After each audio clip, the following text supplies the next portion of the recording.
Ya, bueno, hola. Bueno, para los que no me conocen, mi nombre es Dafna Goldschmidt de Arqueología Histórica Santiago. Ya, esta es una página de Instagram autogestionada que tiene el principal propósito es difundir el conocimiento arqueológico que los colegas, que los arqueólogos y arqueólogas vamos generando dentro de la academia o dentro de distintos tipos de estudios que muchas veces, por no decir la mayoría de las veces, nos salen a un ámbito más público. Y es que todo este conocimiento es difundirlo en un lenguaje amable fuera de este mundo académico para acercar a la gente con lo que los arqueólogos y arqueólogas hacemos en relación a la puesta en valor de nuestro patrimonio y también en distintos temas que pueden pasar en la actualidad. Ya tengo una muletilla con el ya, perdónenme, no las cuenten, pero bueno.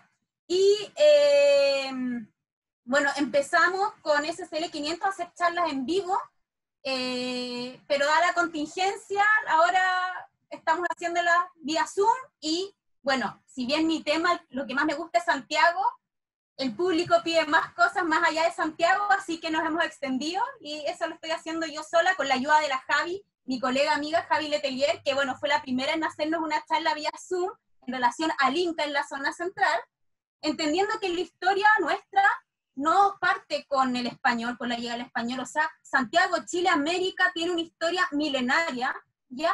Que ha ido evolucionando de distintas maneras hasta lo que somos hoy en día. Entonces es súper importante para entender muchos aspectos de nuestra propia identidad, entender también aspectos de nuestro pasado, y es en ese sentido que la arqueología, junto con la antropología física y otras disciplinas afines, pueden jugar un rol fundamental, ¿ya? Ahora, bueno, hemos tenido distintas charlas, como les dije, partió la Javiera, después hablamos del niño del Cerro del Promo, vimos cosas desde la arqueometría, que es como las ciencias duras, si aquí nos está viendo algún químico, algún físico, algún geólogo, algún matemático, cómo todas esas cosas que ustedes hacen nos pueden ayudar también incluso a los arqueólogos para responder cosas del pasado. Ya, bueno, y hoy vamos a hacer una charla, o sea, Pedro nos va a dar una charla donde ustedes pueden preguntar a través del Zoom sobre los afrodescendientes en Chile.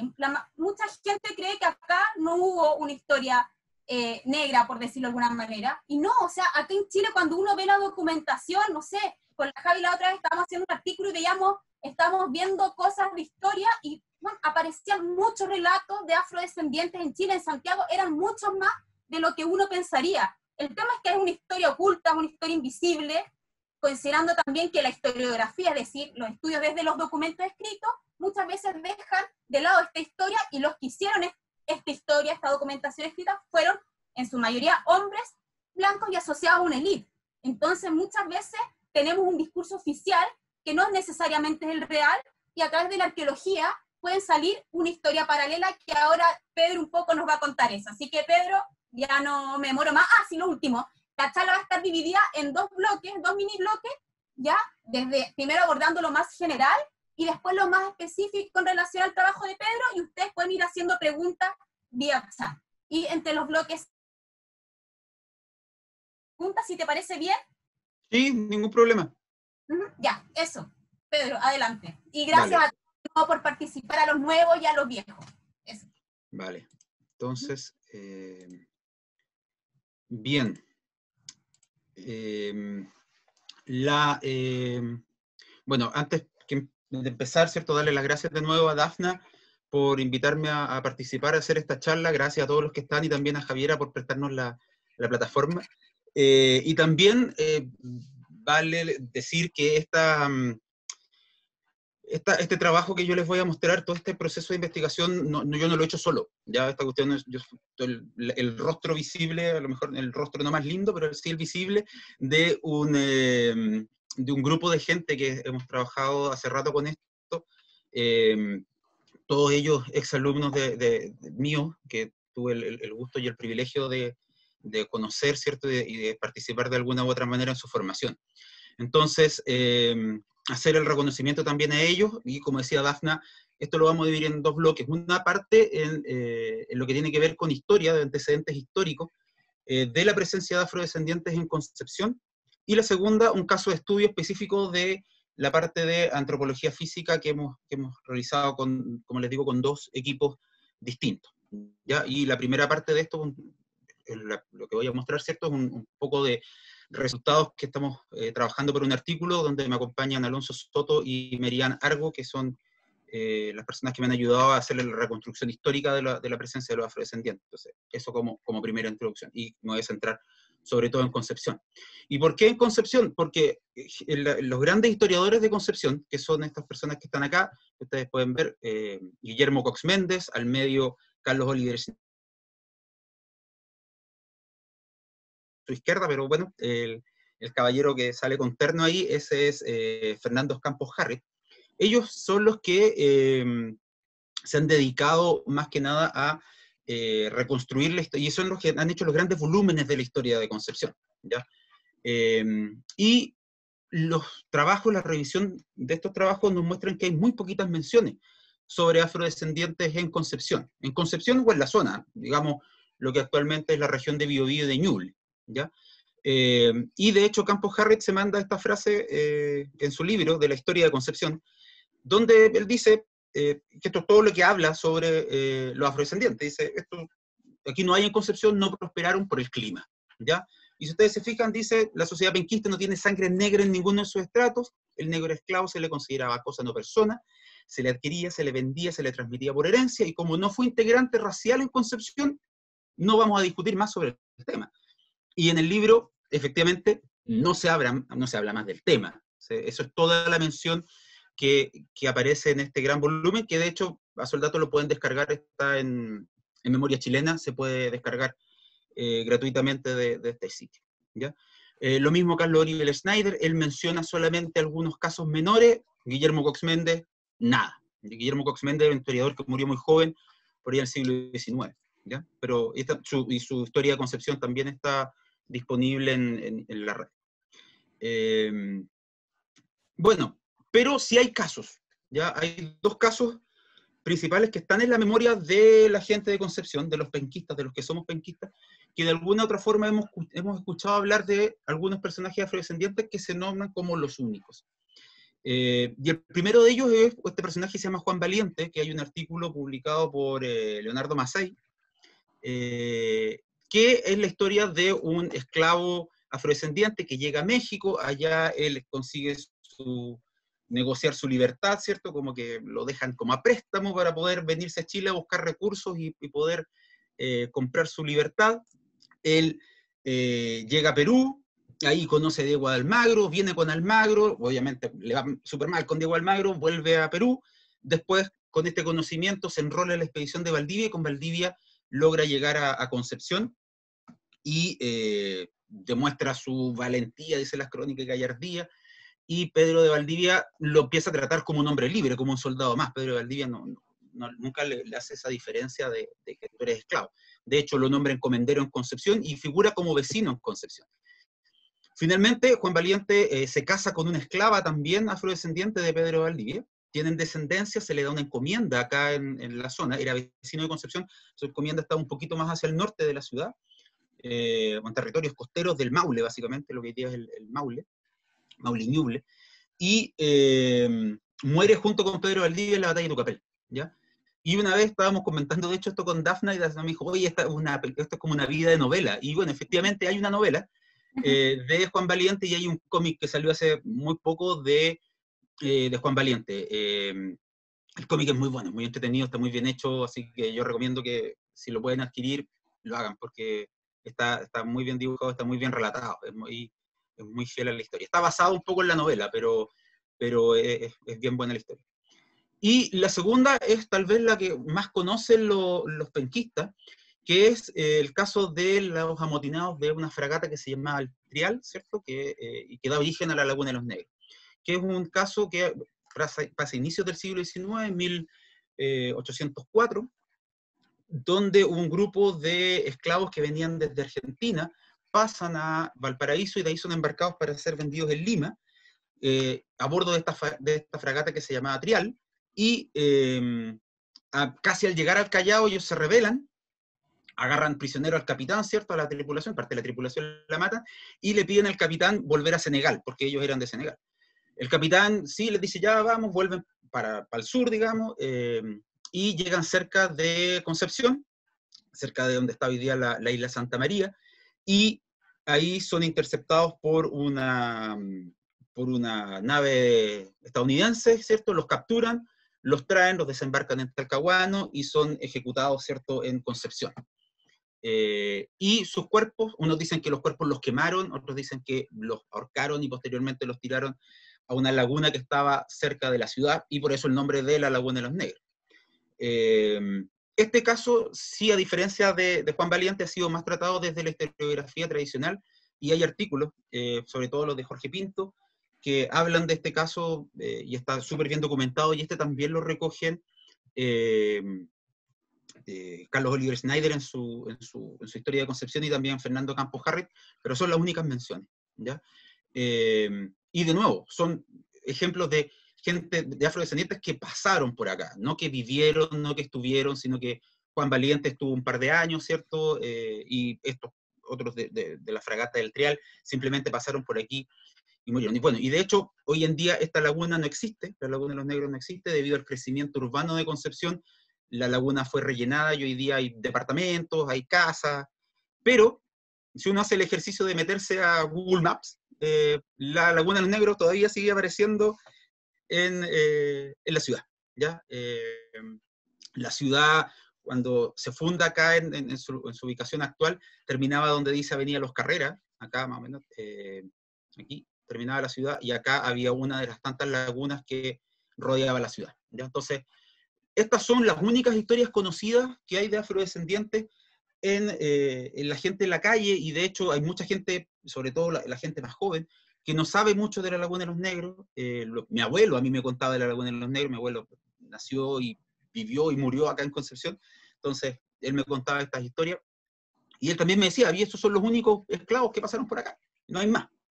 Pero hoy en día sabemos que esto no es tan así, y el interés empezó a partir de Juan Valiente, ¿cierto? Cuando me tocó hacer el trabajo en Penco, ¿cierto? Buscar antecedentes, apareció Juan Valiente, y empezamos a recopilar información de Juan Valiente, y fue como tirar un hilo, y empezó a aparecer Juan Valiente, y detrás de él empezaron a aparecer un montón de datos más que nos llevaron a esto. Y en esta recopilación que empecé yo primero a hacer, y después empezó a ayudar Alonso y Merian, hemos encontrado un montón de menciones de afrodescendientes en el territorio, entre el siglo XVI y el siglo XIX, que fue donde nosotros nos concentramos, ¿cierto? ¿Por qué hasta el siglo XIX? Porque en 1823, perdón, se abole la esclavitud definitivamente en Chile, y ya la pista se pierde un poco, ¿ya? Y entonces nos quisimos centrar en estas dinámicas coloniales como tal, como para hacer esta recopilación. Y en todos estos puntos que ustedes ven ahí, que corresponden hoy en día a la región de Ñuble y a la región del Maule, hemos logrado encontrar menciones de presencia de afrodescendientes. En todas estas localidades, desde Concepción hasta Yumbel, Laja, Los Ángeles, con distintas proporciones, pero hay.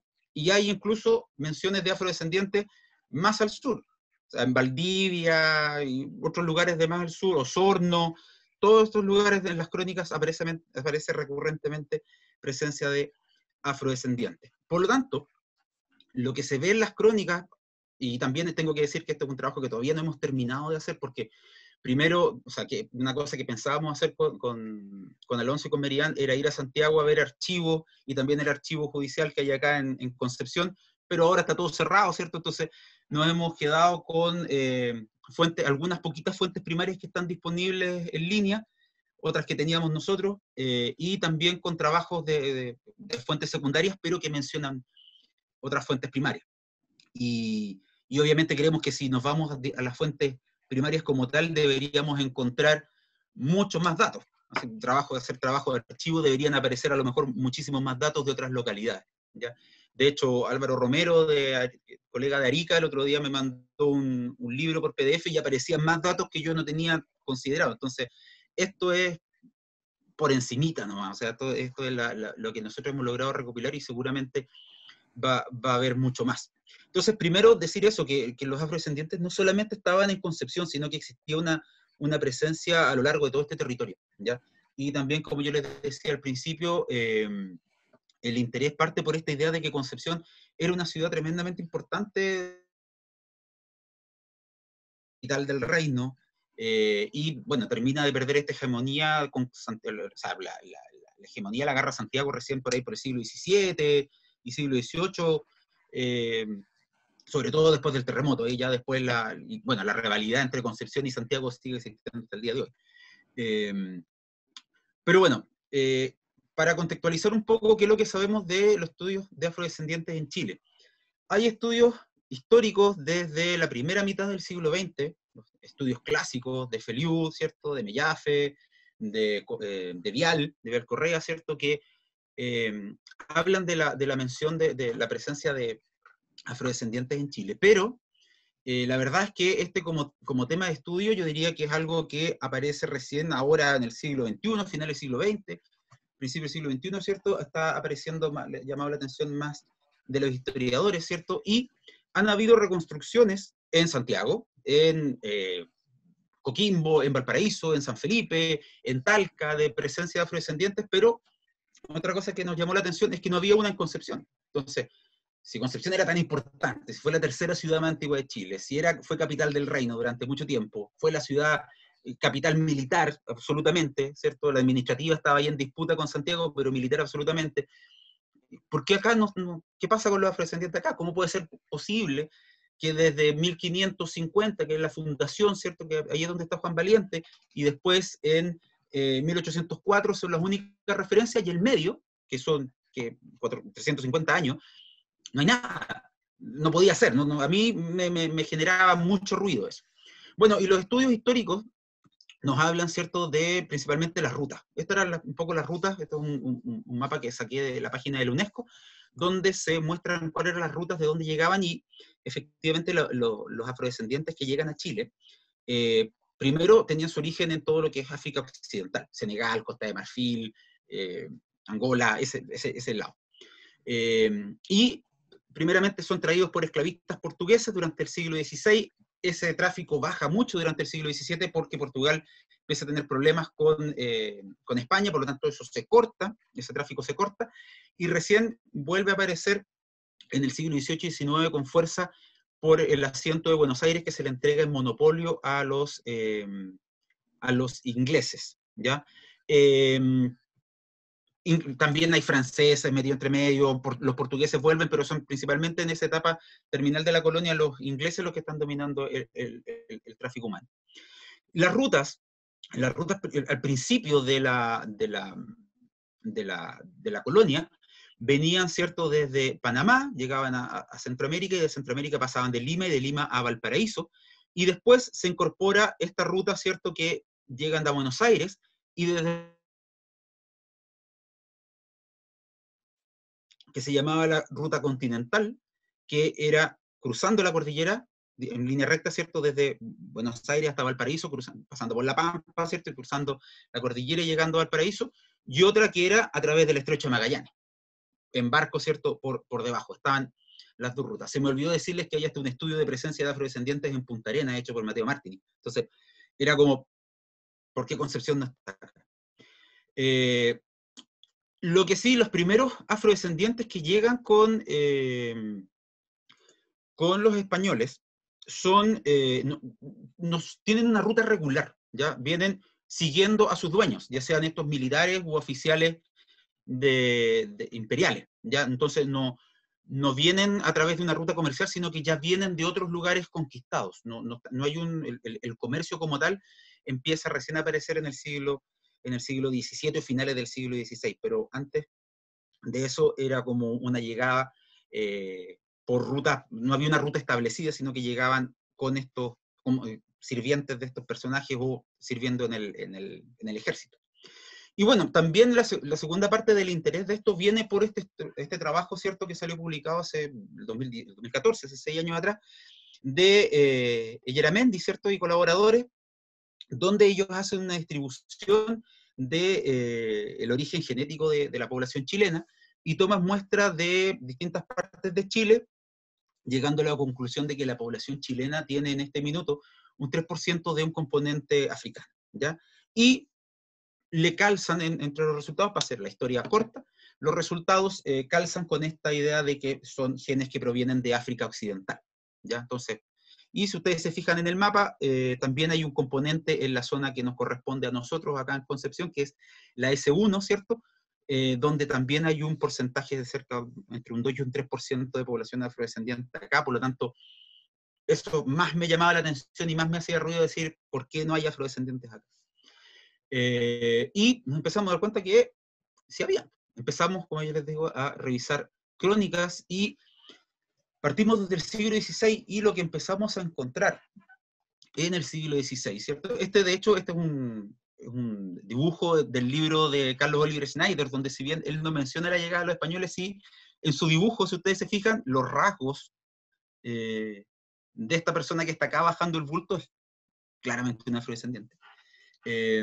Ahora, esto, por si acaso, en un trabajo, esto sale citado como un grabado de 1500, no es un grabado de 1500, es un dibujo de Carlos Oliver Schneider de 1950, ¿ya? Y cómo llegan los españoles, o sea, perdón, cómo llegan los afrodescendientes, siguiendo a los españoles, y tenemos muchos datos de que llegan sirviendo en el ejército, ¿ya? Llegan sirviendo en el ejército, pero en rangos menores, llegan como soldados, como Juan Valiente, ¿cierto? Pero Juan Valiente no es el único, hay varios que llegan como él.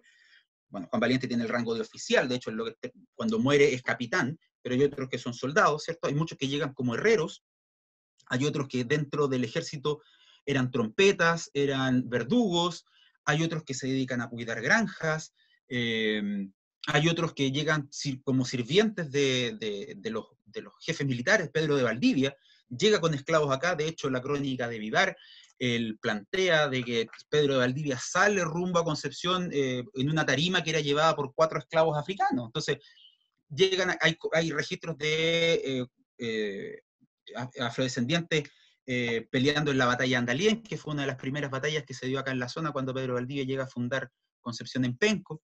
Cuando la Real Audiencia llega a funcionar en Concepción en el siglo XVI, cada uno de los oidores de la Real Audiencia trae, y eso está en las actas de la Real Audiencia, vienen con cada uno con 3 esclavos afrodescendientes, y que le piden permiso al rey para poder traerlos con ellos sin pagar impuestos. Tenemos muchos de ellos trabajando también en tripulaciones de barco. Otro fenómeno tremendamente importante es la presencia y las menciones de esclavas mujeres me refiero, que habían sido liberadas y que estaban casadas con encomenderos, y pasan de ser esclavas a ser señoras, ¿ya? Y de hecho una de estas esclavas se casa con un encomendero que está así mencionado en las crónicas, que era una esclava errada, ¿ya? Había estado marcada por la señal de su dueño en la cara, y aún así logra la libertad, se casa con el encomendero y hace su vida, ¿ya? Y otro fenómeno importante que empieza a darse acá es la deserción a territorio mapuche de los afrodescendientes, sobre todo a final del siglo XVI. El caso más emblemático, ¿cierto?, son 2 hermanos que se llaman Dionisio y Sebastián del Castillo, que ellos vivían en Angol, un poquito más al sur de Concepción, y uno de ellos servía en el ejército, el otro era esclavo, porque eran hijos de una esclava de un militar. Y en una pelea, el menor, que era Sebastián, mata a un soldado español, y Dionisio lo agarra y le dice: ya no hay nada más que hacer acá, mataste a un oficial, vámonos, y vamos, ¿dónde nos vamos? Donde los mapuches. ¿Y qué hacemos con los mapuches? Peleamos contra los españoles. Y se pasan al bando mapuche, y allá, de hecho, estos 2 hermanos logran llegar a ser considerados como hijos del toqui el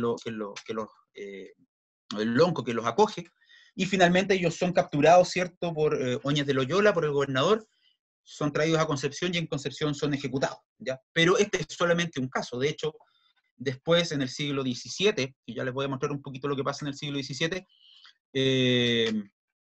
cuando empieza toda la guerra defensiva, ¿cierto?, que empiezan a formarse parlamentos, motivados sobre todo por los sacerdotes jesuitas, ¿cierto?, donde se dice: ya, busquemos la paz sin la guerra, mantenemos la tensión, pero con estos parlamentos para buscar la paz. Una de las cosas que empiezan a pedir los españoles es que los mapuches devuelvan, como condición de mantener la paz, a todos los afrodescendientes que tenían, ya sea que habían desertado y que estaban y los tenían como prisioneros. Y eso de nuevo también está registrado en las crónicas, y es una de las condiciones que coloca el gobernador de la época, que es Alonso Rivera, coloca la condición, dice ya, firmamos la paz, pero ustedes me tienen que devolver a todos los prisioneros que tienen españoles y esclavos para acá, y también todos aquellos que hayan desertado de vuelta a territorio español, en el fondo. Entonces, acá, de hecho, en el siglo XVI, nosotros acá tengo mi torpedo, que es mi ayuda de memoria, en el fondo, tenemos una mención constante entre 1550 hasta 1593 de afrodescendientes en un número importante. Ya haciendo una cuenta rápida, yo creo que son alrededor de 50 afrodescendientes, y la mitad de ellos están conocidos con nombre y apellido, o sea, no con apellido todos, pero con nombre por lo menos, porque muchas veces solamente se les conocía con el nombre, ¿no? En el siglo XVII, ¿qué es lo que tenemos? Tenemos que hay un descenso en los registros. El siglo XVII en Concepción es uno de los siglos que menos presencia de afrodescendiente tiene, lo cual es muy... que es muy coincidente con lo que pasa con la historia de Chile. Como yo les decía, en esta época, Portugal, que era el que proveía de esclavos a España en América, rompe relaciones, y el descenso de los registros no solamente pasa en Concepción, pasa en todo Chile, ¿ya? Y lo que sí tenemos en esta época, los registros, son los nacimientos de los primeros afropenquistas, como lo hemos denominado nosotros, son los primeros descendientes de africanos que nacen en Concepción, ¿ya? Los hijos, por ejemplo, están registrados la existencia de los hijos de estas esclavas que fueron liberadas y que se casaron con encomenderos, están presentes en los registros, en las crónicas, y aparecen figurando la gran mayoría de ellos como oficiales del ejército. Es decir, no tuvieron problema en insertarse a la élite militar de la época, ¿ya? Lo cual uno podría pensar que era un poco raro. Para nada, en este caso siguen trabajando en el ejército, y, y, eh, y teniendo categorías importantes dentro de la sociedad colonial. De nuevo, con propiedades solares, con heredando las encomiendas de sus padres. De nuevo, todo eso está registrado, ¿cierto? Y aparece de una manera constante. Siguen apareciendo en el ejército aquellos también que no son oficiales, sino que con trabajos menores, ¿cierto? Como los trompetas, ese tipo de casos. Lo otro que vemos en Chillán, por ejemplo, que es una ciudad que está al interior de Concepción, a unos 150 kilómetros más o menos, es que hay un relato de una venta de un esclavo. Entonces, lo que nosotros creemos, de un esclavo que se vende en Chillán para traer a Concepción. Entonces, lo que creemos es que, debido a esta falta de esclavos que están llegando de afuera, puede haber existido un mercado a pequeña escala que funcionó acá localmente en el territorio. Empiezan a llegar esclavos con el obispo. Recordemos que recién en el siglo XVII es cuando se forma la diócesis de Concepción. Ante todo dependía de Santiago. Estaba la diócesis de la Imperial, pero fue destruida con la rebelión de Pelantaro. Esa diócesis se traslada a Concepción, y cuando empiezan a llegar los obispos llegan con esclavos. De hecho, uno de los primeros obispos, que fue Jerónimo de Oré, él llega con su esclavo, y así aparece en el testamento. De hecho, él lega su esclavo a la iglesia, ¿ya? También los jesuitas en esta época, una carta del provincial jesuita que estaba en Castro, que se llama Juan Bautista Ferrufino, en una carta que le hace al rey de España en el año 1641, él dice: en todas nuestras casas de servicio, en todas nuestras casas y en nuestras misiones, en todas las casas de la frontera, en el fondo, hay, voy a citar textual, abro comillas, negros e indios de servicio. Lo mismo pasa en Rere, que Rere es una localidad hoy en día muy chiquitita, pero que en ese tiempo era muy importante, que se conocía en esa época con el nombre de la Hacienda del Rey, donde se reporta el capitán Felipe de Macaya, en otra carta al rey, él dice que hay 321 personas de servicio, de nuevo abro comillas, entre negros, indios, que ya sean esclavos y libres. Entonces, ya, pero ahí está mezclando negros e indios. Claro, son 321. Si somos conservadores y pensamos que un cuarto de esa población son afrodescendientes, siguen siendo 80 personas. Entonces, no deja de ser una presencia importante, ¿ya? Y lo otro, tenemos relatos de que habrían existido una cofradía de esclavos en Concepción que habría participado de las festividades religiosas, ¿ya? esas imágenes que están abajo, como no tengo muchos datos del siglo XVII, estas son imágenes referenciales de cómo habrían sido las cofradías de afrodescendientes en distintos lugares de América. Como yo les digo, lamentablemente no hay ningún registro de dibujo de la época acá, porque además todos los registros de la época que podían haber habido fueron destruidos por los maremotos, por los saqueos y tal. ¿Qué pasa en el siglo XVIII? En el siglo XVIII de nuevo vemos un aumento de la presencia de afrodescendientes. Este dibujo de acá abajo lo saqué de un libro de un historiador local que se llama Armando Cartes, que él hace un estudio histórico de las viñas de Itata, que es un río que está un poco al norte de Concepción, y sin querer él en este dibujo presenta a los afrodescendientes trabajando en las viñas con sacerdotes, sobre todo con sacerdotes jesuitas. De nuevo, los jesuitas tenían una visión bien particular sobre la esclavitud, porque ellos eran unos fervientes defensores de la libertad y de la no esclavitud de los indígenas, de los mapuches en este caso, y ellos decían, ellos no pueden ser esclavizados, son hijos de Dios, el trabajo duro lo tienen que hacer los afrodescendientes. Para eso tenemos estos afrodescendientes, y ellos traían muchos afrodescendientes, ¿cierto?, de Valparaíso, o sea, de Buenos Aires sobre todo, a sus viñas acá en la región, ¿ya? Aparecen, hay una mayor mención de presencia de afrodescendientes en la zona, ¿cierto? Hay un aumento considerable, hay una mayor diversidad regional en el sentido de que empieza, aquí es en este minuto donde empieza a aparecer una mayor dispersión en el territorio de presencia de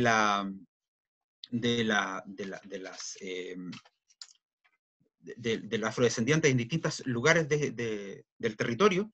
Aparece un mayor número de esclavas en este minuto, muchas más esclavas, y también otra cosa es que acá empieza a aparecer una mayor denuncia de maltratos de las esclavas hacia sus dueños o dueñas, ¿ya? Y esto parte por el hecho de que la Real Audiencia en esta época existe un funcionario, esto está mucho más detallado en un libro de Carolina González Undurraga, que se llama Esclavos y Esclavas litigando por su libertad, que también a los que estén interesados en este tema, ahí está, es muy bueno el libro, también ahí salen algunos datos de Concepción. Y se crea esta defensoría de los pobres. Y dentro de los pobres se incluyen a los afrodescendientes. Y ellos acá tienen el derecho de empezar a demandar a sus dueños por malos tratos, ¿ya? Porque se establece unas normas de cómo los dueños tenían que tratar a sus esclavos. En el fondo, no les podían negar, no los podían maltratar brutalmente, no les podían negar la comida, no les podían negar el vestido, les tenían que dar permiso para las fiestas religiosas. Si ellos querían casarse, ¿no?, y moverse de otra ciudad, ellos tenían que venderlos para que se fueran a vivir a la otra ciudad con sus parejas, qué sé yo, todas esas cosas, y también todas estas cosas salen mencionadas en el Sínodo de Concepción celebrado en el año 1744, donde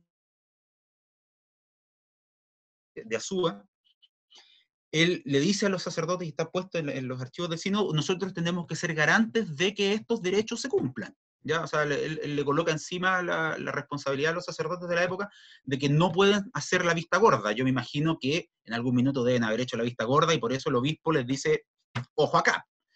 Y por eso está este tema de la evidencia de la movilidad residencial, ¿ya? De hecho, hay un estudio de Contreras de presencia de registros de afrodescendientes en partidas de matrimonio de Valparaíso, donde aparecen muchas menciones de gente casada en Valparaíso que había nacido, afrodescendientes me refiero, nacidos en Concepción, tanto hombres como mujeres, ¿ya? Otra cosa que es importante destacar acá, de que este es un estudio reciente de Celia Cusen, que es una gran historiadora de la presencia afrodescendiente en Chile, donde hay un mayor número de esclavas, no solamente en Concepción, sino que en todo Chile. ¿Por qué? Porque muchas de las esclavas eran mantenidas para el servicio doméstico, ¿ya? Y tener una esclava en Concepción, en Santiago, en Valparaíso, en todas partes, era considerado un signo de estatus. Por lo tanto, esta idea de que a Chile no están llegando esclavas en este caso porque son más caras, de hecho las esclavas eran más caras, hay registros de que son más caras, ¿por qué? Porque una esclava, bajo la lógica comercial terrible que estamos viviendo, o sea, que estamos viviendo en esta época, te daba más esclavos, era fértil, por lo tanto, tenía posibilidad de tener nuevos esclavos. Pero los registros de la época dicen que a Santiago llegan mucho más esclavas que esclavos, hombres, a pesar del alto precio que tenían. ¿ya? Y esto se entiende por el hecho de que era una señal de estatus que estaba tratando de incorporar la nueva aristocracia en Chile, ¿ya? Entonces se derrumba un poco esta idea clásica de que a Chile no llegaron esclavos porque eran caros. ¿Ya? O sea, eso hoy día sabemos que a pesar del precio, los esclavos y esclavas llegaron igual, ¿ya? En este siglo, también en el siglo XVIII, una de las cosas importantes que hay es que casi no hay menciones de servicio en el ejército. Lo que antes era común, que fueran de la oficialidad o de trabajos menores, ¿cierto?, en el ejército, en este siglo desaparece casi completamente, ¿no? Hay muy poquitas menciones. Y de hecho ya en el siglo XVIII, hasta 1823, ¿cierto?, que fue lo que consideramos, ya no hay menciones en el ejército, salvo después cuando comienza el proceso independentista. ¿Dónde aparecen? En los infantes de la patria, ¿cierto? De hecho, hay 6 afrodescendientes registrados que eran de Concepción y que se integraron al ejército libertador de San Martín y de O'Higgins, ¿ya? ¿Dónde están los esclavos? Los esclavos están principalmente ahora trabajando en el servicio doméstico de vecinos pudientes de Concepción. De nuevo hay registros de esta movilidad residencial de gente que nace en Concepción y se va a otras ciudades de Chile. Y de nuevo, un dato importante, si ustedes se fijan en el censo de 1813, que se hace en el gobierno de José Miguel Carrera, hay cerca de 2.500 menciones de afrodescendientes viviendo en Concepción, en lo que hoy en día es Concepción. ¿Ya? Entonces, no eran tan pocos. O sea, como dice ahí, bajo el rótulo de negros, mestizos y mulatos, de nuevo, si somos conservadores y le damos un 25% de esa cantidad, sigue siendo un número tremendamente importante de presencia de afrodescendientes. De hecho, se me olvidó decirles que para el siglo a finales del siglo XVII, hay un estudio demográfico de un historiador que es de apellido Carmagnani, que él, haciendo una estimación, él plantea que en todo el obispado de Concepción, que abarcaba desde el Maule, ¿cierto?, lo que hoy día es Talca, hasta el sur de Talca, hasta Puerto Montt, vivían alrededor de 500 afrodescendientes. Entonces, de nuevo, hay una dispersión territorial importante. Participan, de nuevo, en este batallón de infantes de la patria, estos dibujos, ¿cierto?, que están ahí, ustedes lo pueden ver, vemos a los afrodescendientes con sus trajes militares, ¿cierto? Y no solamente como soldados, ¿ya? Y a mí siempre cuando hablo de este tema me gusta nombrarlos, porque creo que es un acto un poco reivindicatorio de la presencia de los afrodescendientes. Joaquín Fretes, Tadeo Mateluna, que fue sargento primero, Santos Latus, cabo segundo de la compañía de cazadores, Pablo Guerra y Manuel Tobar, que eran soldados rasos, y Anselmo Castro, cabo primero de granaderos. Todos ellos fueron soldados de la patria y pelearon por nuestra independencia. Así de simple. Bueno, y yo creo que aquí podemos hacer el corte, Dafna, porque los que voy a hablar ahora un poco es de un caso de estudio. Entonces no sé si hay preguntas o algún comentario, alguna duda. Si fui muy rápido, pido disculpas. Tiendo a hablar rápido, sobre todo porque el tiempo, para no aburrirlo, pero no sé si hay alguna duda antes de pasar a la cosa más arqueológica como tal de estos antecedentes, y de nuevo agradecer a Alonso y a Merian Argo, que no sé si están acá, pero ellos me han ayudado enormemente a hacer esta reconstrucción histórica. Así que eso.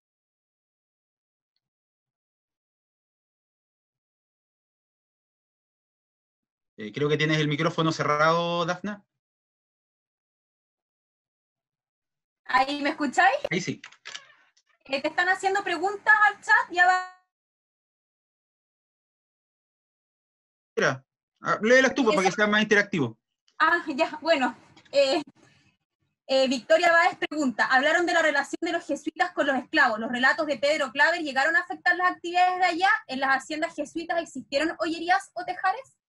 Acá, la verdad es que la actividad jesuita que está más registrada acá, aparte de la iglesia, bueno, acá tenían colegios, tenían una universidad los jesuitas, la primera universidad de Chile estuvo en Penco, ¿cierto?, la Universidad Pencopolitana, tenían un pequeño seminario, Pero principalmente la actividad donde participaban y lo que yo he podido investigar, son que están participando en las viñas, ¿ya? Eh, y ahí es donde están concentrados la mayor cantidad de ellos. En Ollerías yo no he encontrado datos en las crónicas, pero sí en las viñas es principalmente donde los jesuitas los traían, y de nuevo ahí tengo la mención, ¿cierto?, de la presencia de un sacerdote jesuita que era el encargado, el jesuita Antonio Covarrubias, que le pide a un capitán que iba a ir a Buenos Aires, le dice, oye, ya que vais para Buenos Aires, tráeme 9 esclavos, aquí te dejo la plata, y me los traéis para la hacienda que tengo en Conuco, que para la gente que es de Concepción. Conuco está donde hoy día está Rafael, ¿ya? Que es una localidad que está por acá cerca. Mira, aquí te preguntan, bueno, acá Alexander Busto hace un comentario que hay unos papers sobre el Colegio Jesuita de Concepción donde detallan los esclavos que había acá, su remate, etcétera, basados en los inventarios post-expulsión. Sí, correcto, efectivamente, es un artículo de Sánchez del año 2006. También están los nombres, y ahí también aparecen, coincidentemente que yo les decía, el inventario que se hace en 1767, con la expulsión de los jesuitas, donde efectivamente hay incluso más mujeres que hombres sirviendo en la casa de los jesuitas en ese minuto. Así que gracias. Y vamos con la última de esta tanda. Por último, después le hacemos llegar las preguntas a Pedro. Y aquí, bueno, el Ricardo Moyano, que asistió a todas las charlas, pregunta si hay evidencias de sistemas de creencias y prácticas religiosas ¡ay, se me perdió! De prácticas religiosas. Arriba. Aquí yo lo alcanzo a ver todavía. Que sea algo de afrodescendientes en la zona de Penco y Concepción. La verdad, Ricardo, es que hay re poco, como te digo, no, seguramente cuando hagamos la pega de las fuentes primarias puede aparecer algo, pero de las prácticas religiosas propias de los afrodescendientes, yo no he encontrado nada, no me atrevería a decir que no hay, pero por lo menos en los registros locales que hemos podido recopilar hasta ahora, no hay mucho. No, o sea, siempre se les menciona como hay un caso judicial hay un caso judicial de Chillán, donde se menciona en la introducción que hace el autor de este libro, que no es un caso de Chillán, dice que los casos de brujería casi siempre le echan la culpa a un afrodescendiente. Que así como que este hacía santería y esto le pasó, entonces le hizo algo malo. No, pero son casos reportados de Santiago. Entonces, acá todavía no hemos logrado encontrar con eso, pero como te digo, yo creo que seguramente cuando logremos acceder a los archivos judiciales que hay acá en Concepción, o pegarnos el pique a Santiago una vez que pase la pandemia al Archivo Nacional, seguramente vamos a encontrar cosas sobre este tema. Yo creo que hay mucho más de lo que nosotros hemos encontrado. Esto es como un raspado por encima nomás. O eso quiero creer yo. Hay más preguntas, no sé si tú quieres elegir alguna, la última de esta tanda, o le damos con... A ver, acá me preguntan si hay registros de Concepción sobre los batallones militares. O sea, como un batallón militar como tal de acá propio de Concepción, no. Sí tenemos estos registros que yo les decía de gente que nació en Concepción, que partió a enrolarse en el ejército, y después cuando se hace después de la ¿cómo se llama esto? De la Reconquista, cuando se viene O'Higgins y Freire después a tratar de recuperar la ciudad. O'Higgins, por ejemplo, hay un relato donde dice que a las monjas trinitarias las dejó con un batallón de afrodescendientes afuera para que las monjas eran realistas. Entonces las dejó ahí instaladas para que las monjas no recibieran realistas que pudieran estar acogiéndose en el monasterio. Y también Freire, cuando llega a liberar Talcahuano, en la última batalla en 1820, que es la batalla de la Alameda, viene con su soldado de confianza, que era un soldado así como icónico de la época, que era el Sambo Peluca. Y él participa en la batalla de la Alameda, y él era parte de la oficialidad, y también siguen participando, pero son más bien, como les digo, casos de afrodescendientes que son llamados, que se integran a batallones más que un batallón propio de Concepción. Oye, mira, acá hay una pregunta que igual a mí me parece interesante en relación a, porque me acordé de casos de que colegas han investigado fuera. Acá hay datos de cimarrones. Bueno, explican, no sé, los cimarrones son como estos negros afrodescendientes que se escapaban y como que vivían como por las suyas, ¿o no? Mira, hay datos aparte de estos afrodescendientes que desertaban, no hay muchos más datos como de cimarrones que hayan vivido por la suya. Claro, los quilombos. Claro, ellos como que iban y desertaban y se metían con los mapuches y se quedaban ahí, y de hecho, bueno, esa es una de las causas por la que voy a concluir, de que en el fondo, ¿por qué no los vemos mucho los afrodescendientes hoy en día en Concepción? Pero que yo haya encontrado presencia de cimarrones por lo menos, insisto, de lo que llevo hasta ahora, no. No lo descarto, porque en el fondo, como les digo, insisto sobre lo mismo, estamos recién en este tema de recopilación que terminamos hace como un mes atrás de hacerlo. Yo quiero, antes de que empecemos la segunda parte, si te parece bien, yo estoy impactada con la cifra de 2.429, porque quizás ahora ya puede ser bajo nuestros estándares demográficos, no tanto, pero recordemos que antes la población era mucho menor que hoy en día en las ciudades. Entonces, esta cifra incluso, o sea, equivaldría a un número súper grande si lo comparáramos con la población de hoy. Estoy como impactada, no sé. O sea, sí, ahora, ese número hay que manejarlo un poco con cuidado, porque acuérdate que la categorización es, abro comillas, negros, mestizos, claro, y mulatos. Entonces, puede estar un poquito camuflado por ese otro componente poblacional. Entonces, pero de nuevo, el 25% es altísimo. Aún así, si fuésemos conservadores y dijéramos que el 25% de ese número son afrodescendientes, sigue siendo importante. Y también alguien me preguntaba si además de Juan Valiente hay registros de afrodescendientes libres. Sí, efectivamente hay afrodescendientes libres, sobre todo en el siglo XVI. Tengo uno acá, voy a ocupar mi torpedo. Cristóbal Varela, sale registrado en 2 momentos en Concepción, hombre libre y vecino. Llega con Pedro Valdivia y después vuelve a aparecer en 1570 como vecino de Concepción también. Por lo tanto, él no solamente llega a Concepción, Concepción es destruido en 1554, ¿cierto? Él se arranca y después, una vez que se vuelve a fundar Concepción, él vuelve a la ciudad. Él se queda, aparentemente a él le gusta Concepción. Él figura también como vecino de Osorno, por si acaso. Para la gente sureña, también figura como vecino de Osorno. Y también Juan Fernández, también, que el nombre de la isla, ¿cierto? También aparece registrado como hombre libre y soldado. Otras personas, el mulato Antón de Guzmán, residente en la ciudad, aparentemente libre. El negro Diego, así se le llamaba, herrero en la ciudad, también trabajando como tal. También en el siglo XVI incluso vemos conflictos sobre este tema que yo les decía de los maltratos, y hay maltratos de el García Paredes, que era fiscal real en la ciudad, que él ve que los oidores de la Real Audiencia están maltratando a sus esclavos y él los denuncia al rey directamente.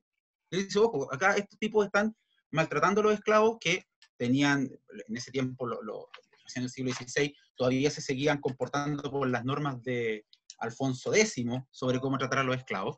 Y después esto recién se regulariza el trato de los esclavos, como yo les decía, en el siglo XVIII. Pero eso.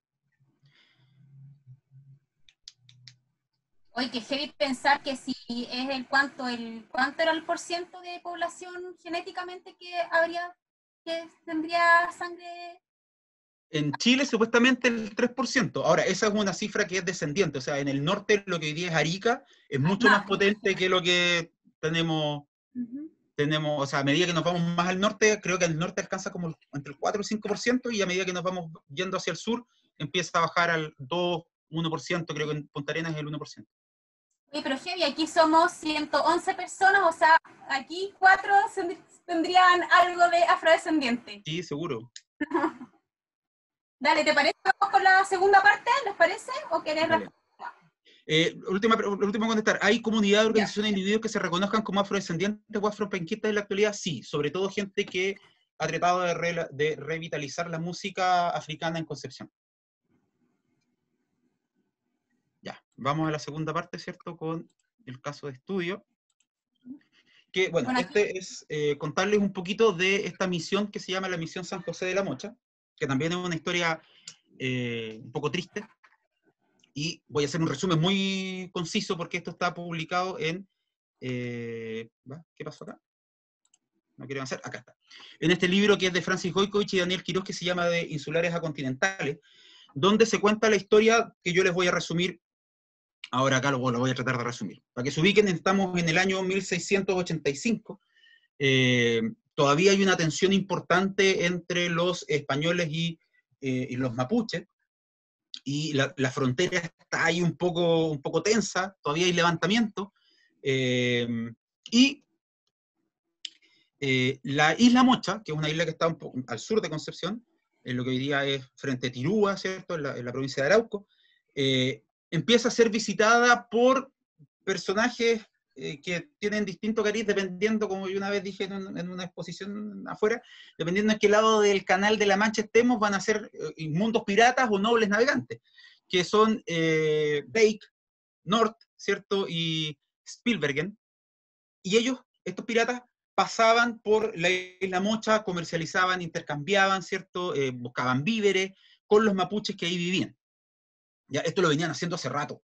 Y el gobernador de la época, en 1685, que es este señor que está ahí, que se llama José de Garró, él dice, hay que cortar esto, no podemos permitir que los mapuches, esta es una de las cosas que está puesta acá en el Tratado de Paz, ¿cierto?, de los parlamentos, no pueden comercializar con enemigos de la corona, por lo tanto vamos a buscar una solución a esto. ¿Y cuál fue la solución? Él agarró a las familias que vivían en la isla Mocha y las transportó a punta de espada y arcabuz, ¿cierto?, a cerca de Concepción, ¿ya? Los mapuches que vivían en la isla Mocha, esto está todo puesto en el libro de Francis y de Daniel, dicen, ya, está bien, nos vamos de la Mocha, la deshabitamos, pero déjenos en Tirúa porque ya está en nuestra familia.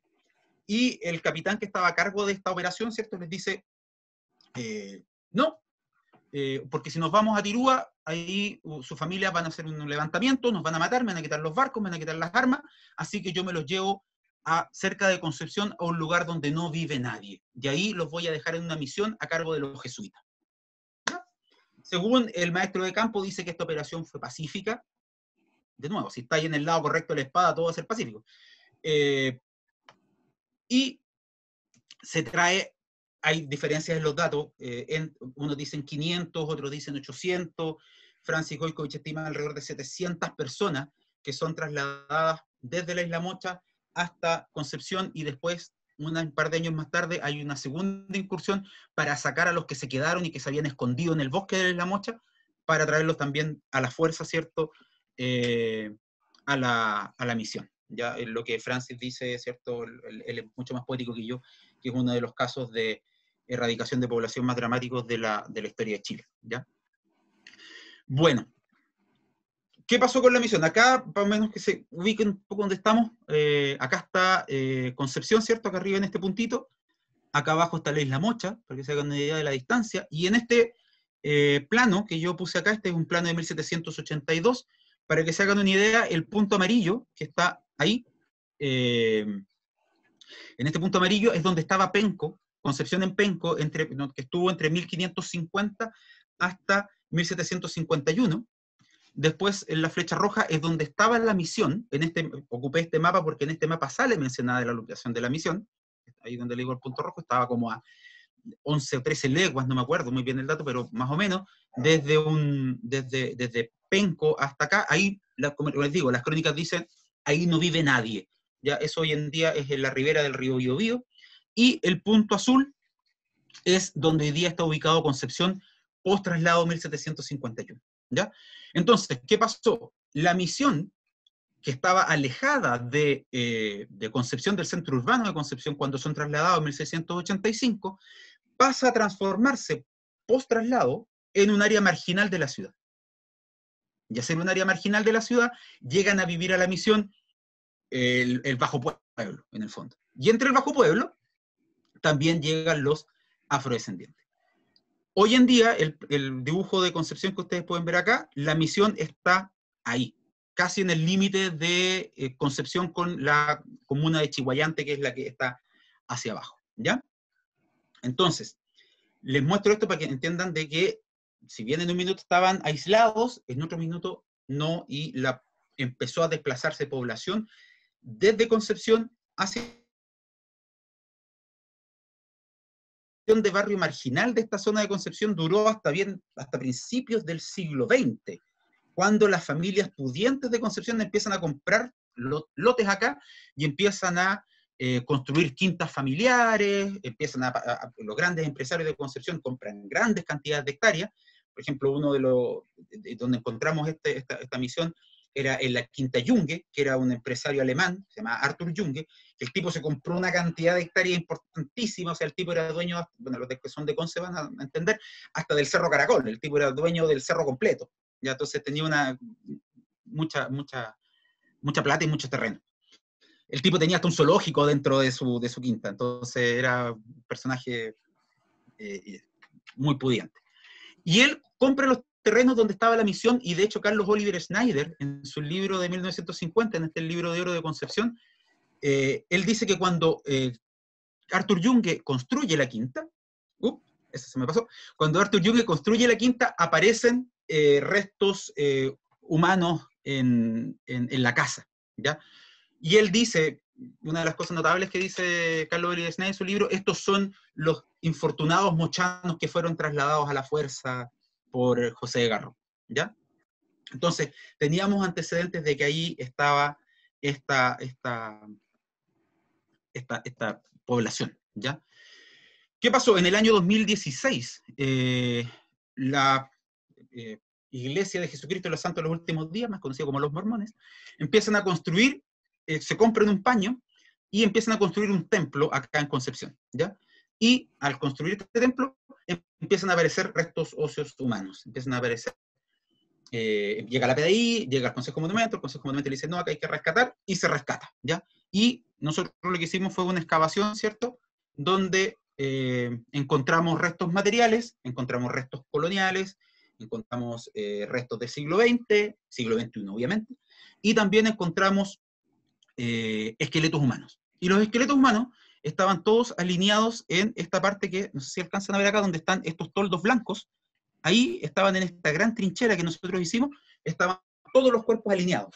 En ninguna otra de las unidades de excavación que hicimos habían esqueletos. Estaban todos ahí bien parejitos, ¿ya?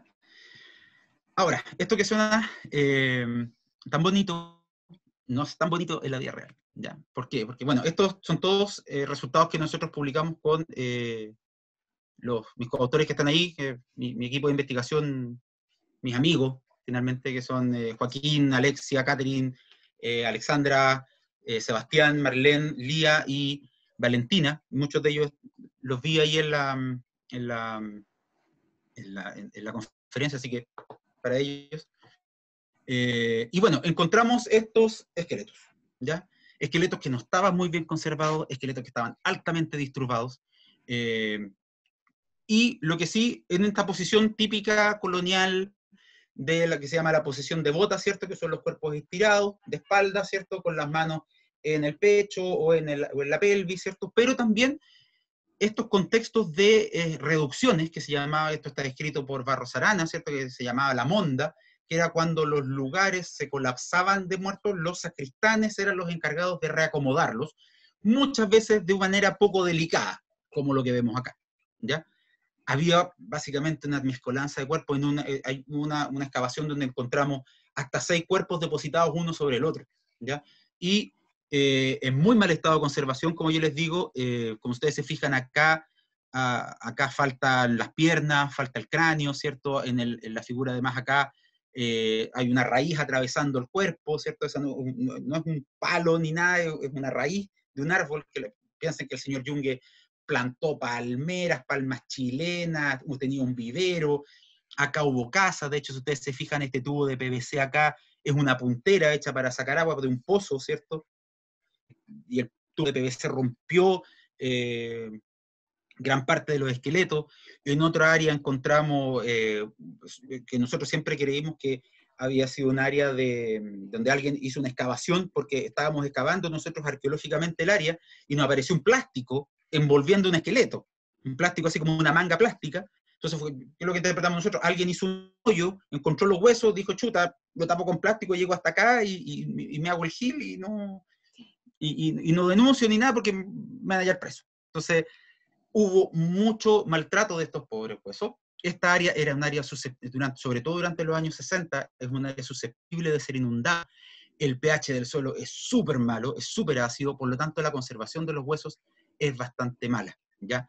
¿Qué nos pasó? La gran mayoría de los extremos de los huesos, que se llaman epífisis, por ejemplo, o las vértebras, era polvo, se deshacían, no las podíamos recuperar, y nos quedamos con los fragmentos centrales de los huesos largos, y sí nos pudimos quedar con muchos dientes.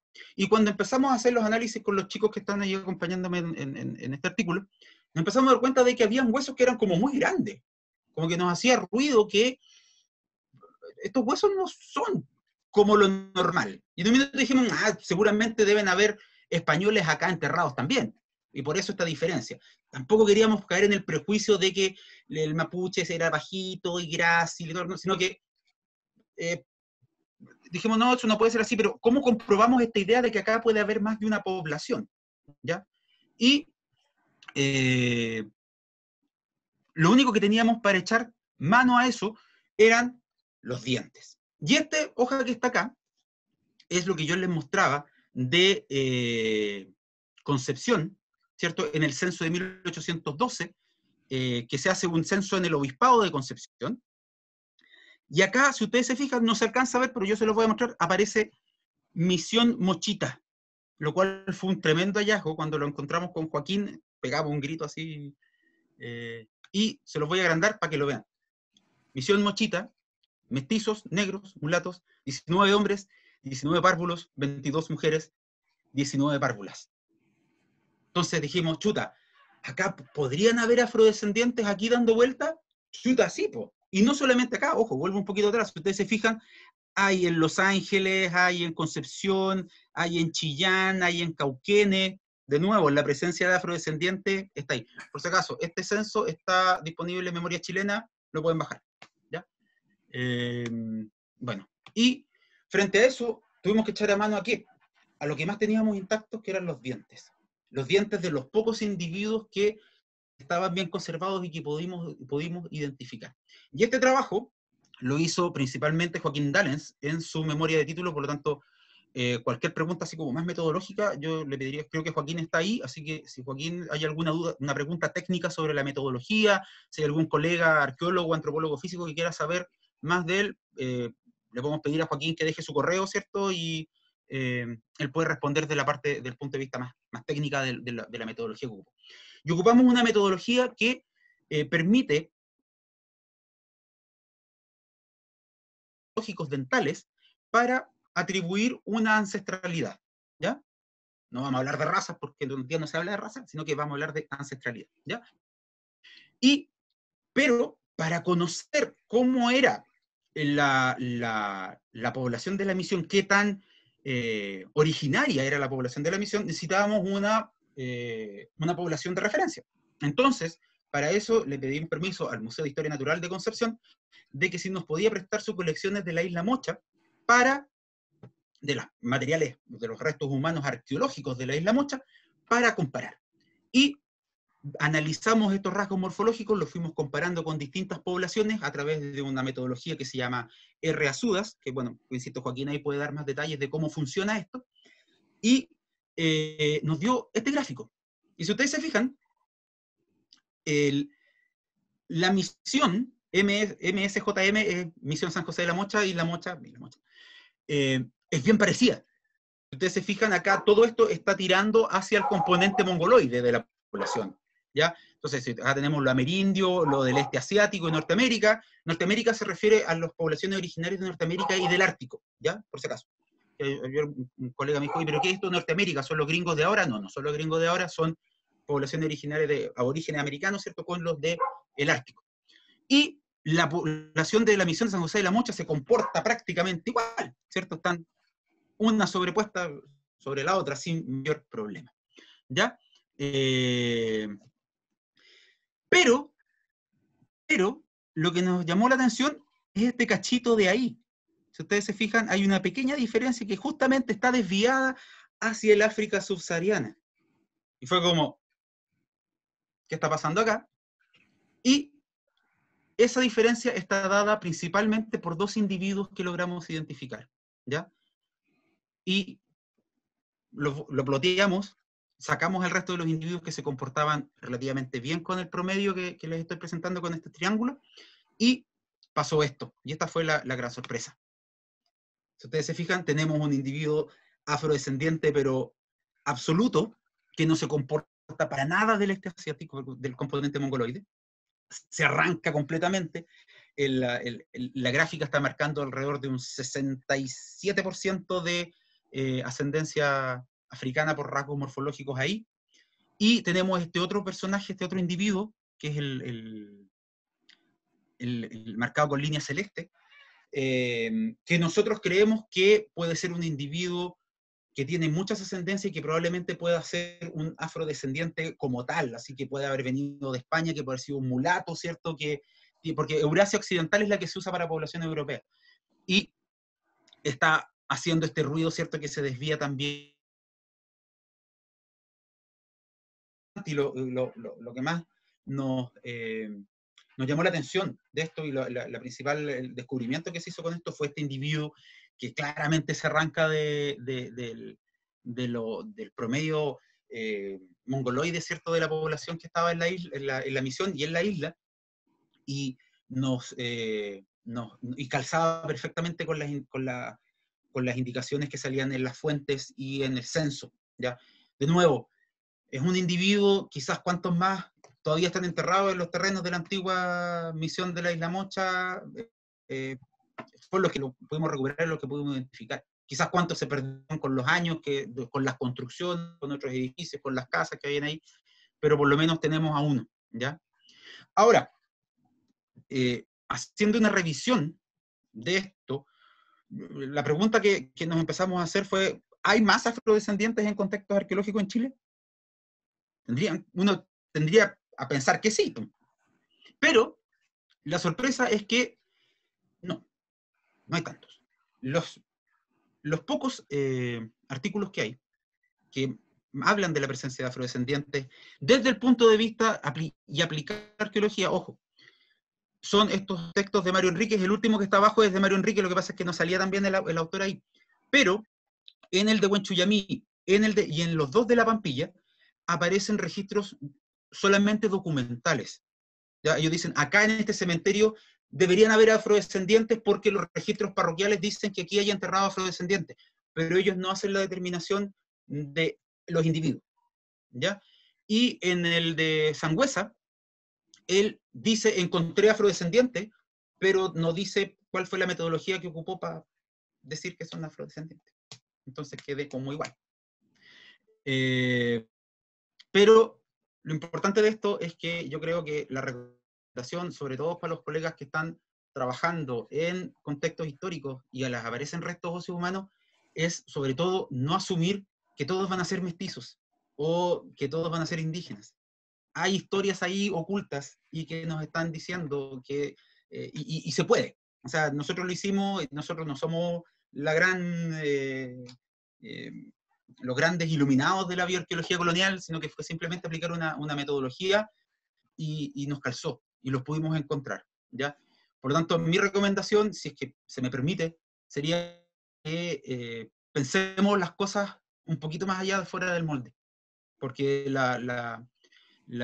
si los registros documentales nos están diciendo que hay afrodescendientes, lo más probable es que los encontremos. O sea, yo creo que tenemos que hacer ese ejercicio y tenemos la responsabilidad como investigadores sociales de hacer ese ejercicio de concentrarnos en estas vidas ocultas que están ahí dando vuelta y que son parte de nuestra historia también. Si no, finalmente seguimos siendo cómplices de esa invisibilización de esa historia. Perdón por el discurso político. En modo de síntesis, hay una presencia afrodescendiente en Concepción colonial permanente desde el siglo XVI hasta el siglo XIX.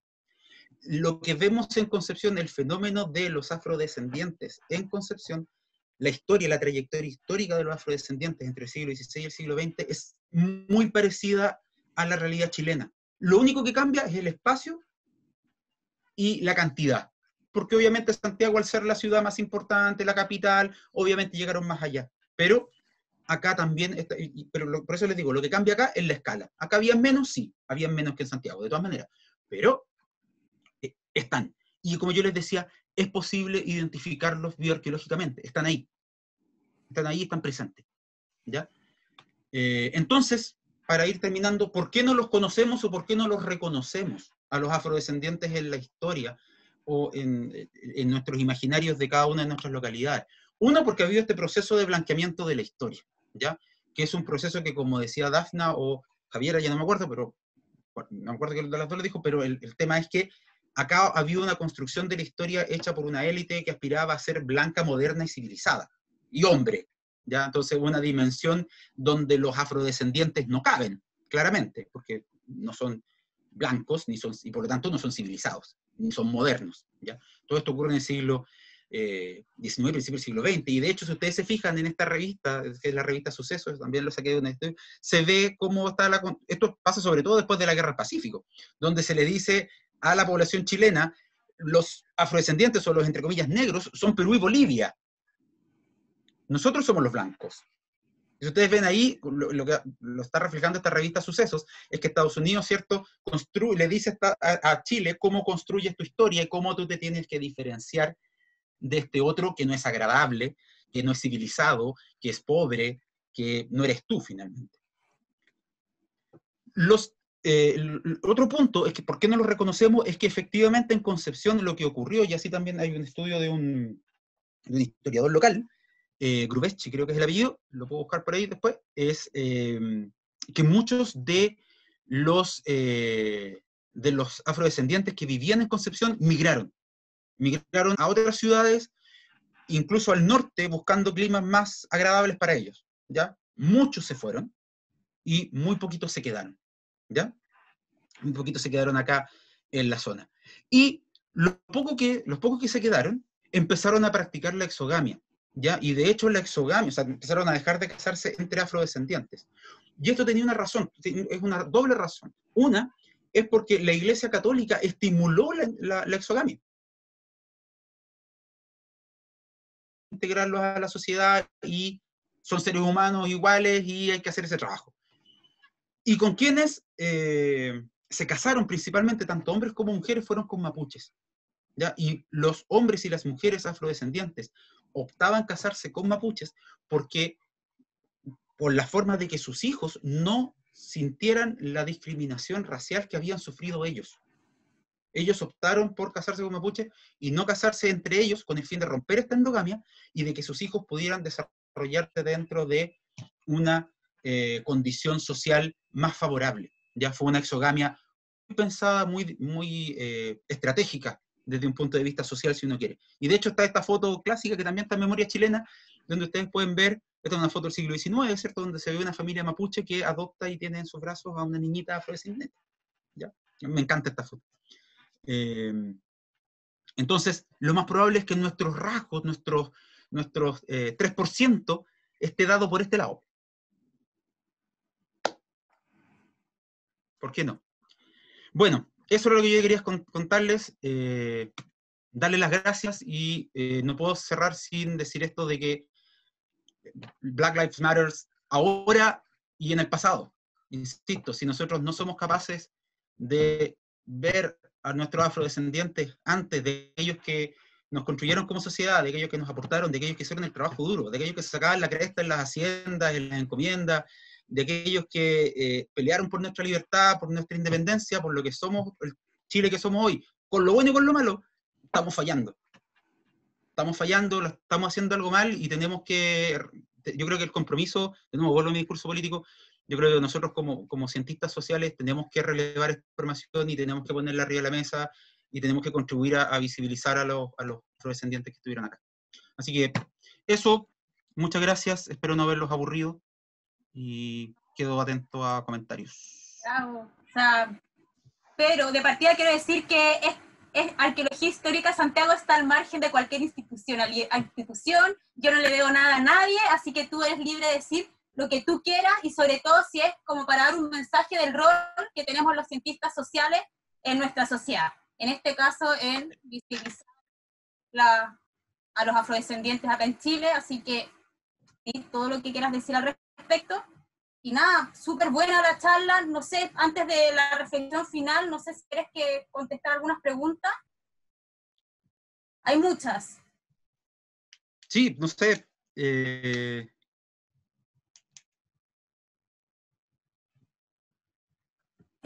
Chuta, a ver. Que yo todavía estoy así con mucha... Para mí la charla fue como casi comiendo cabrita, porque fue demasiado interesante, súper entretenida, y a mí me lleva a reflexionar también del rol, mal llamada arqueología histórica, porque todo es historia finalmente, pero en el fondo esa dicotomía que hay entre lo prehispánico, que queda en las manos de los arqueólogos, y lo poshispánico, que queda en la mano de los historiadores, hace que muchas otras historias queden invisibles en relación a esta intencionalidad que tuvo la historia o la historiografía, cómo se fue construyendo la historia, o sea, volviendo por hombres blancos y por una élite. O sea, como dicen por ahí muchas veces, la historia es de los vencedores, pero todas otras historias quedan al margen de esta historia. Entonces, en ese sentido, la arqueología puede contribuir enormemente. El tema es que a veces nosotros los arqueólogos y arqueólogas trabajamos con lentes, por decirlo de alguna manera. O sea, nosotros vamos haciendo una interpretación también en relación a lo que nosotros tenemos dentro de nuestro propio imaginario. Y dentro de ese imaginario, los afrodescendientes no están.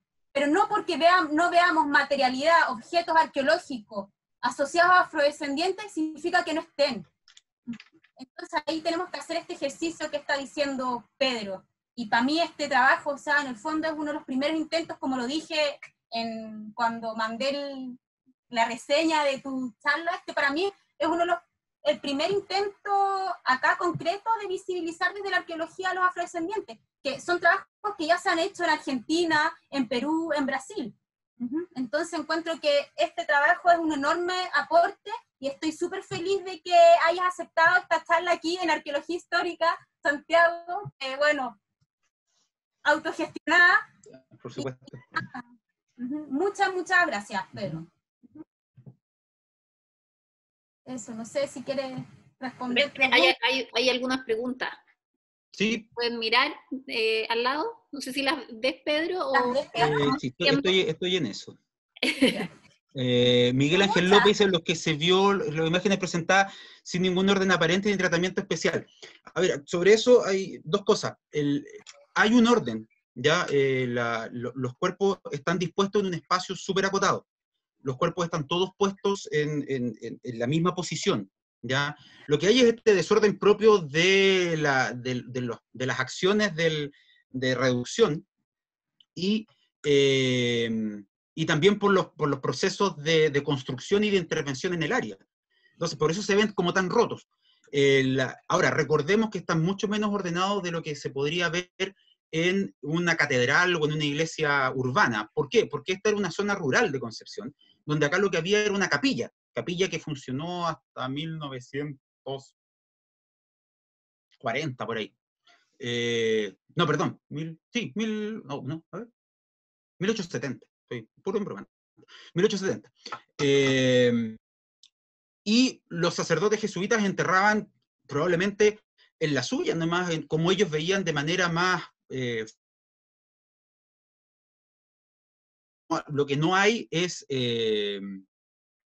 no hay casi nada de ofrendas. De hecho, lo único que tenemos que encontramos junto con los esqueletos fue un aro, de estos típicos aros vergel, así cuadradito con el circulito, pero nada de ofrendas, nada de materialidad, no hay ataúdes. Acuérdense que, por los que no saben, los ataúdes estaban prohibidos en esta época por una acta real, ¿cierto?, que decía que los ataúdes eran considerados como pompa y que tenían que ser, los funerales debían ser humildes, y los cuerpos muchas veces se enterraban en mortajas o directamente sobre la tierra. Por lo tanto, claro, al principio cuando nosotros estábamos excavando dijimos que no hay ningún ataúd, ¿qué está pasando acá? Claro, después al revisar los antecedentes nos dimos cuenta que no íbamos a encontrar nada por esta razón. Los afrodescendientes, con la materialidad, lo que decía Dafna, no, hasta donde yo he podido averiguar, no hay como materialidad propia de los afrodescendientes, porque se les entiende a todos como parte del bajo pueblo, como parte de los pobres. Por lo tanto, es muy esperable que ellos hayan ocupado los mismos materiales que ocupaban las clases más bajas de la sociedad colonial. Yo, de verdad, no me atrevería a decir, esta vasija o este clavo lo trabajó un afrodescendiente, porque en verdad sería como muy raro. Pero igual ahí, Pedro, haciendo una acotación, hay en la arqueología posthispánica, sobre todo en la cerámica, hay todo un verso de tipología que están como, que no manejamos. O sea, Sí. Que está desconocida. Y el ejercicio de establecer tipología sí se ha hecho en otras partes, donde sí se han podido identificar que quizás, obviamente a un nivel hipotético, hay cosas, hay temas estilísticos de decoración que se podrían asociar a materialidad de afrodescendientes. Okay. Hoy acá en Chile la arqueología histórica, o mejor dicho, poshispánica, es muy incipiente, o sea, recién se está como armando el mono en relación a la materialidad histórica o poshispánica. Entonces falta mucho, pero Falta no mucho, sí. veamos, no seamos capaces, implica que no existió. Eso ya aclaro, en relación a eso. Vale.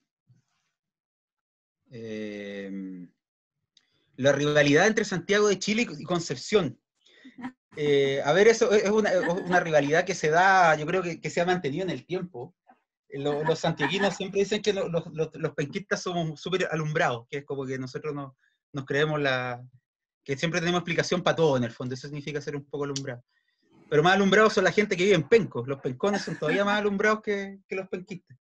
Pero esta es una rivalidad que se da por esta situación, porque en el fondo, en un minuto, sobre todo en el siglo XVI, perdón, en el siglo XVII, Concepción, cuando era puerto, que era puerto aquí mismo, tenía línea directa de Filipinas, Ciudad de México, Lima, y muchas veces saltaba incluso Valparaíso y llegaba directo hasta Concepción. Por lo tanto, acá llegaban cosas muy exclusivas, muy exquisitas de otros lugares y se empezó a generar esa competencia.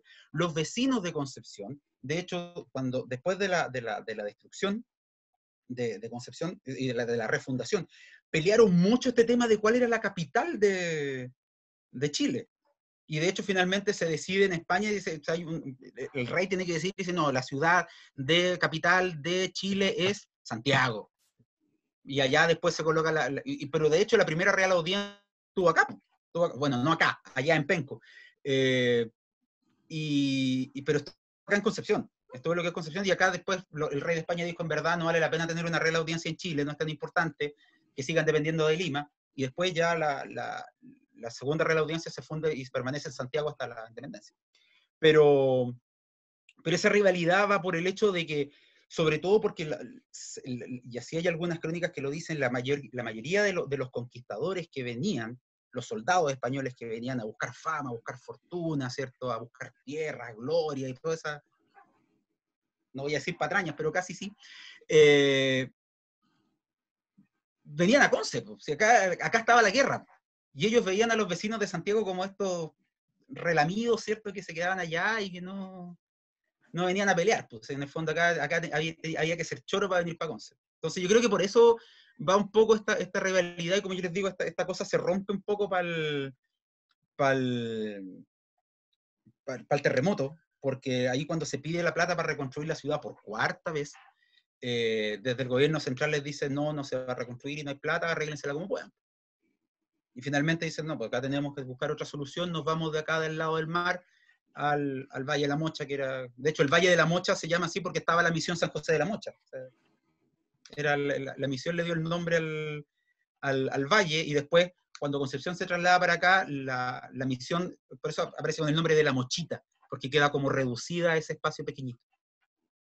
Pero la pica es por eso, la pica todavía hay ahí de acá, cada vez que, por ejemplo, un grupo hay un concierto y un grupo de rock dice, estuvimos en Santiago, y la pifiería que le cae, pero enorme. Pero es una cosa que yo creo que es eso. Nada más que eso. Oye, Pedro, yo tengo una pregunta. ¿Puedo hacerla? Sí, aprovechando que... Pero claro.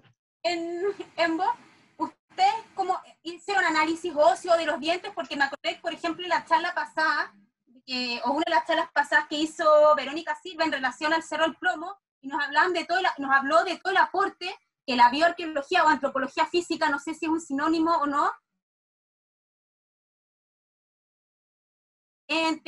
al estudio de los huesos. Ustedes hicieron estudios que nos puedan permitir saber un poco más de la vida de estos afrodescendientes, valga la redundancia, que tuvieron en vida, no sé, cómo fue su dieta, Si Mira, la verdad es que arqueología. La verdad es que en este minuto tenemos el típico problema que tenemos para hacer arqueología acá, pues, que es las lucas. Entonces, obviamente nos gustaría tener una mayor batería de fechas, hicimos estudios de isótopos estables, pero dos individuos, entonces tampoco es mucho lo que te podría aportar. En esos estudios de dieta, lo único que vimos es que fechamos un individuo que estaba enterrado en la parte más profunda y uno en la parte que estaba más arriba. Entonces, y de hecho nos aparecieron las fechas muy precisas con el minuto de la primera ocupación de la misión y con ¿cómo se llama esto? Con el término de la ocupación de la misión. Y lo que se ve, hay una diferencia en la dieta. O sea, tenemos un individuo que está fechado, ¿cierto? Un esqueleto que está fechado y que está hecho con análisis, que tiene una dieta muy parecida a los datos de dieta que tiene reportado, que sacamos un artículo hace poco con Roberto Campbell en la Mocha. Son muy parecidos, y después hay una transición hacia una dieta mucho más colonial, por llamarlo de alguna forma. Ahora la Constanza de la Fuente se ganó un proyecto para poder hacer más estudios, National Geographic, así que lo íbamos a empezar a ejecutar ahora, pero ahí quedamos. Así que estamos ahí parados, pero es algo que queremos hacer y poder encontrar justamente más individuos afrodescendientes ya con una cuestión más dura y no tan morfológica solamente, sino que con datos de ADN. Ahora, otra cosa que se me olvidó decir, que esto es súper importante para seguir con el tema de la posición política que nosotros tenemos como equipo que hemos trabajado este tema. Estos huesos, nosotros nos contactó una corporación mapuche, de mapuches urbanos de acá de Concepción, que es la corporación Trabún, que venimos trabajando con ellos hace ya 4 años, y ellos solicitaron la repatriación de estos restos, y el Consejo de Monumentos se los dio.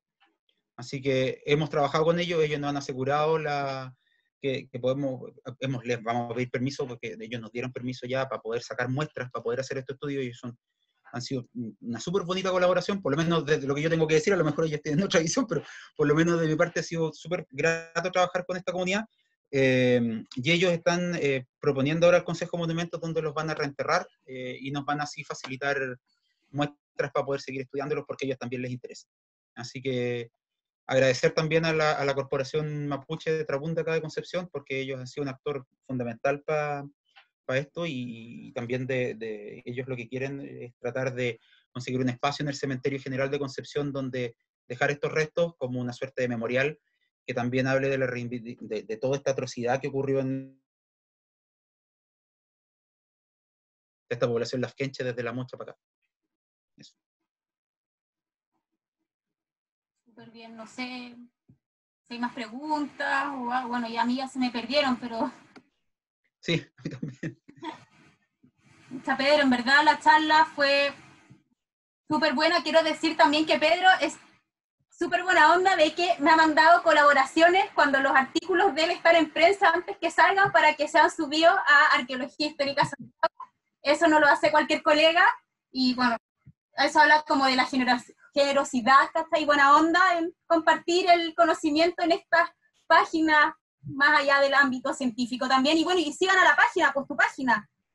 Sí, bueno, nosotros tenemos una página de difusión en Instagram un poco inspirada por el trabajo enorme que ha hecho Dafna, que se llama Penco Colonial, donde vamos subiendo información, estamos reconstruyendo un poco la historia de Penco, ¿cierto? En alianza con la gente del Museo de la Historia, ¿cierto? Que también ha sido un tremendo aporte, porque nosotros desde hace 2 años atrás venimos trabajando con la gente del Museo de Historia, con la municipalidad, que también hay que mencionar que el alcalde sobre todo, y bueno, Gonzalo que está ahí viendo la presentación, han sido súper entusiastas en esto y nos han aportado para hacerlo.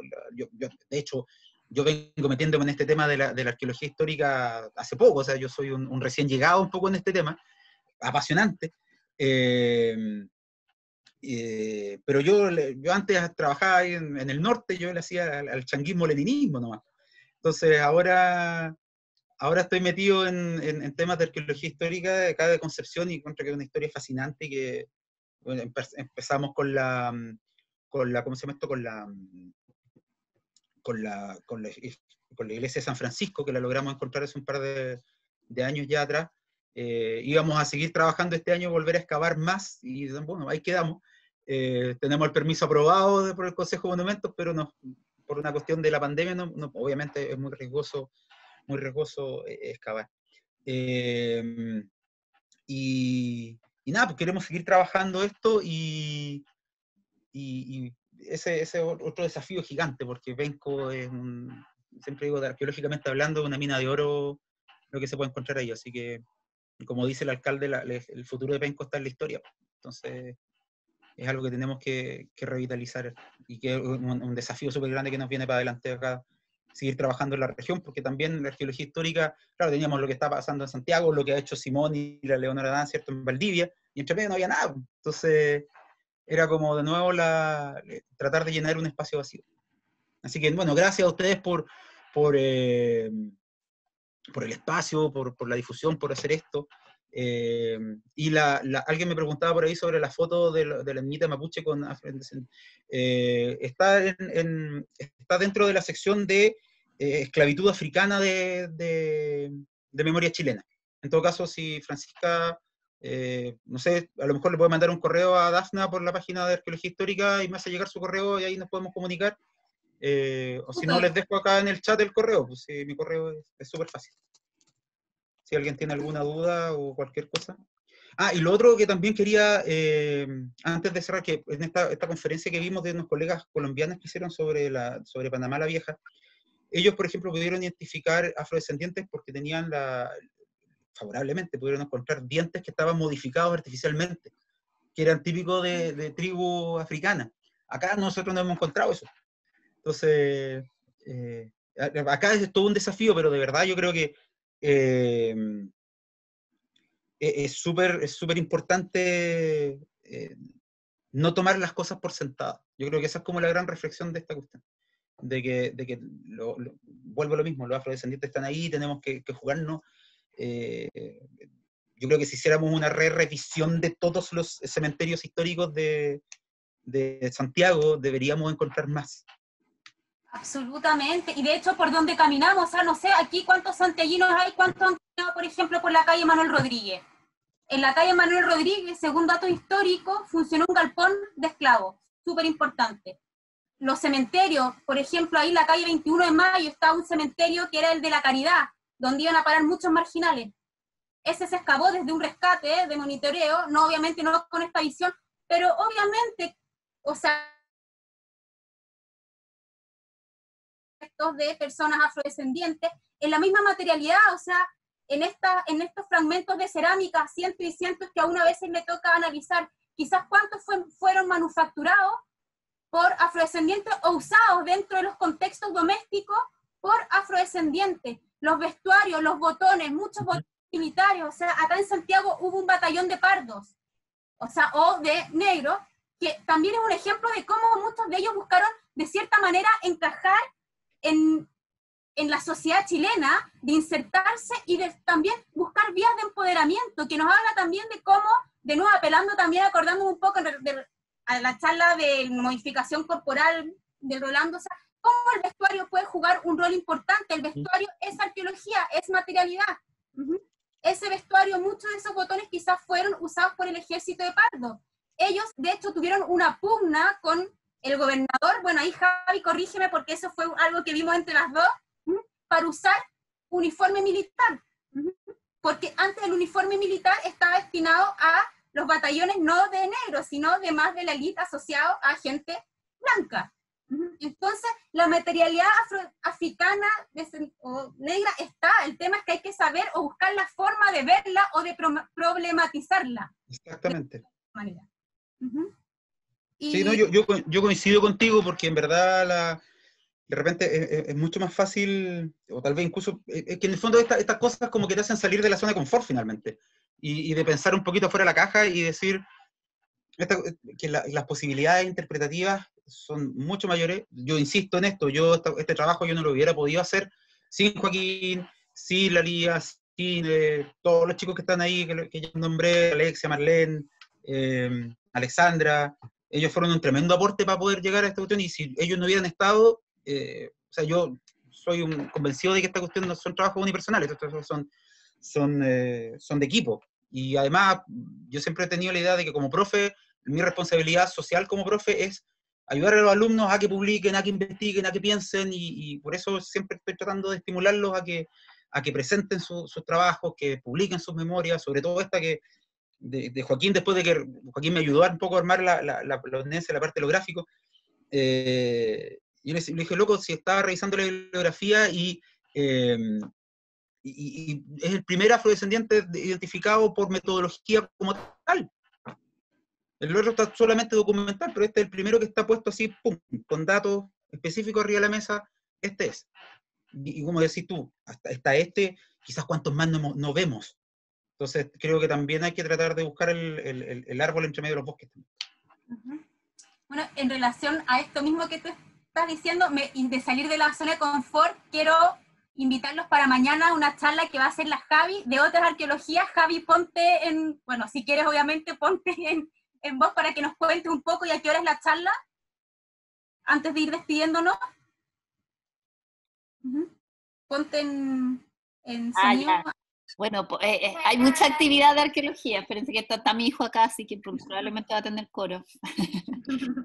Nada, que es una charla de arqueología contemporánea en el contexto de especialmente lo que yo estoy estudiando ahora, que son espacios de salud mental, pero en el fondo yo hago toda una referencia teórica previa y después voy a hacer una revisión sobre espacios de salud mental. Así que ahí en Arqueología Histórica Santiago está creo que tú publicaste. Sí, lo voy a compartir de nuevo para que sepan mañana. ¿A qué hora, Javi? A las 7. Eso. Ya. Y yo solo quería hacer un comentario sobre Pedro, que es muy, muy interesante, porque esto es como una experiencia personal. Con Dafna estábamos escribiendo algo sobre el vestuario arqueológico, y una de las cosas que llamaba la atención es que cómo se invisibiliza a las poblaciones diversas a partir, digamos, de la materialidad. Siempre lo que estamos muchas veces buscando los arqueólogos es como homogenizar, armar tipologías y establecer identidades únicas, y lo que hemos visto, sobre todo nosotros desde el vestuario, es que al final lo que tenemos es pura diversidad, y esa diversidad habla de mestizaje cultural, social, genético, etc. De género también, hay cosas también pugnas de género, cómo se mezcla el género con los temas de casta, que es súper interesante, que te abre como unas categorías infinitas también. Eso. Bueno, sin nada más que decir, de nuevo, Pedro. No, gracias a ustedes, de verdad. Gracias. Y gracias a todos los que escucharon y los que estuvieron acá escuchando la ponencia. Sí, no. Yo comiendo cabritas escuchando tu ponencia. Sí, demasiado entretenida. Así que bueno, si alguien quedó con alguna duda, me puede escribir. Dejé mi correo en el chat. Joaquín también dejó su correo si alguien tiene alguna duda técnica sobre la aplicación de la técnica de la antropología física. Y si no, a través de Dafna, voy a tomar la libertad de dejarte como link, Dafna. Sí, absolutamente, absolutamente. Así que eso. Y muchas gracias a todos. Cuídense harto, por favor, sobre todo los que están en Santiago, que acá está la escoba, así que cuídense con la cuarentena, no se expongan, tomen las medidas, distancia social, lávense las manos.